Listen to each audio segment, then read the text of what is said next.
Hi hello எல்லாருக்கும் வணக்கம் and welcome back to our channel. நடிகை ஸ்னேகா நடிப்புக்கு அப்புறமா கல்யாணம் பண்ணிக்கிட்டாங்க, 2 குழந்தையை பெற்றுக்கிட்டாங்க. அதுக்கப்புறமா ஒன்றும் பெருசாக இவங்களுக்கு வாய்ப்பு கிடைக்கல.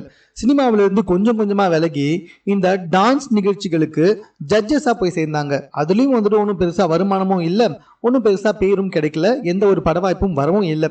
ஸோ இதனால் கடுப்பானவங்க கொஞ்சம் கொஞ்சமாக அப்படியே சினிமா விட்டு விலகி வேற ஒரு முடிவுக்கு போனாங்க. ஸோ வாழ்நாளில் எப்படியாவது ஒரு ஜவுளி கடை திறந்துடணும் அப்படின்றது தான் அவங்களுடைய எய்மே. ஸோ அதன்படி பார்த்தீங்கன்னா தற்போது கோயம்புத்தூர்ல ஒரு கடையை ஓப்பன் பண்ணியிருக்காங்க.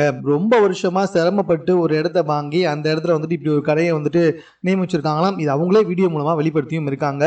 அந்த கடையோட பேர் என்ன அப்படின்னு சொல்லி பார்த்தீங்கன்னா ஸ்னேகாலயா.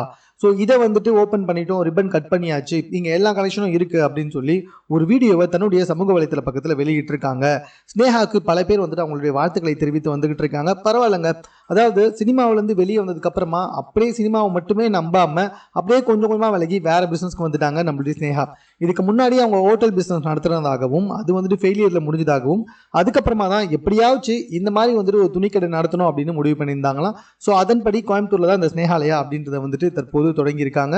ஸோ இது அவங்களுக்கு எப்படி போகுது அப்படின்றத பார்ப்போம். மேலும் இது போன்ற செய்திகளை உடனுக்குடன் தெரிந்து கொள்வதற்கு சென்னை சேனலை சப்ஸ்கிரைப் பண்ணுங்க. இது குறித்த உங்களுடைய கருத்துக்கள் எதுவாக இருந்தாலும் கமெண்ட்ல நீங்க பதிவு செய்யுங்க.